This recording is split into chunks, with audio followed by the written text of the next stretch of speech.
People in Odiu village whispered about it, but no one dared to say it out loud. Young men were falling sick, growing pale, hollow eyes, and a deep, persistent cough. Their bodies grew weak, their strength faded, and soon, they began to waste away. Some died suddenly in their sleep, while others lost everything, money, luck, even their sanity. At first, no one connected the dots, but then, a strange pattern emerged. The only thing they all had in common. They had all visited Kola's barber shop. Kola was not the kind of man anyone would suspect of evil. Unlike the old, wrinkled barbers that usually worked in Odiu village, Kola was young, handsome, and full of life. He was in his early 30s, well-dressed, always clean-shaven with a fresh haircut of his own. He had an easy smile, the kind that made people feel at ease. His barber shop was small, simple, yet always full. People traveled from neighboring villages just to get a cut from him.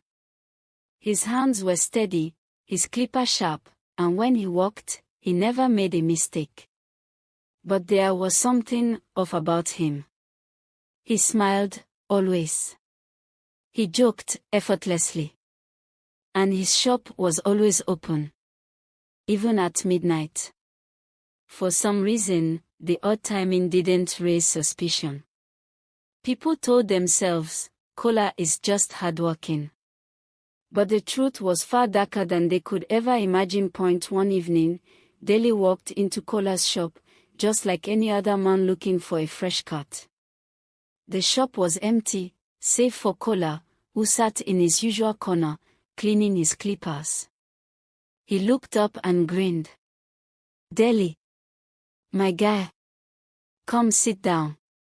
How you want, Deli smiled back, settling into the chair. He liked Kola. Who didn't? He was funny, friendly, and had the best hands in town. As Kola clicked on the clipper, a cold shiver ran down Deli's spine. Ahoy, could they catch you? Kola laughed, tilting his head. Deli chuckled, shaking off the feeling. It's just a haircut. What's the worst that could happen? As the buzzing clipper moved over his scalp, Deli noticed something strange. Kola was collecting his hair. Most barbers let hair scatter on the floor, sweeping it up at the end of the day. But Kola had a small black bag sitting beside him. Every single strand of hair that fell was carefully scooped into the bag. Deli swallowed hard. Oh, Kola, why you dey gather hair? Kola's hand froze for a second. Then, just as quickly, he smiled. My brother, you know say hair fit block gutter. Now why I dey package am well? The explanation sounded reasonable. And yet, something about the way Kola said it made Deli's stomach turn. He decided not to press further. When the haircut was done, he paid quickly and left. That night, he woke up drenched in sweat. Deli's life changed overnight. At first, it was just a headache. Then, he started losing weight, his skin grew pale, and his body felt constantly weak. His once thriving business collapsed within weeks. Every deal fell through, money vanished from his account, and bad luck seemed to follow him everywhere. Then came the nightmares. Every time he slept, he saw Kola's shop, empty, dark, with the sound of clippers buzzing in the air. And standing in the shadows, watching him, was Kola. Smiling. Always smiling. By the time he finally dragged himself to the hospital, the doctor's face was grim. You have tested positive for HIV. Deli's heart stopped. What? That's not possible. I've never been reckless. The doctor sighed. It was most likely through an unclean razor or clipper. At that moment, everything clicked. Cola's clipper. Cola's shop. The black bag of hair. Something was terribly, terribly wrong. Determined to get answers, Daly went to his friend Jide, who had always been skeptical about Cola. Jide decided to investigate.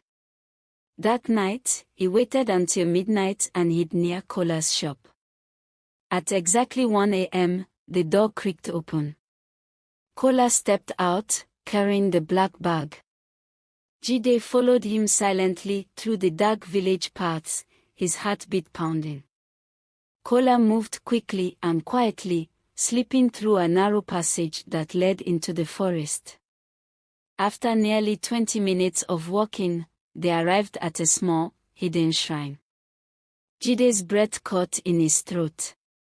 Inside the shrine, hundreds of black bags filled with hair were stacked neatly in a corner. A small fire burned in the middle, and in front of it sat a bowl of blood and razor blades. Cola knelt, muttering incantations. He reached into one of the bags, pulling out a handful of hair. With his other hand, he lifted a sharp blade and sliced his own palm, letting the blood drip onto the hair before tossing it into the fire. The flames roared violently, changing colors, red, then purple, then black. A deep voice echoed from the darkness. "You have done well, Cola. More hair. More life. More power." Jide stumbled back, horrified. Cola had been cursing his customers, stealing their health, wealth, and fate. And worst of all, infecting them with a slow, painful death. The next morning, Jide gathered the villagers. Together, they stormed Cola's shop. Cola didn't resist. He only smiled.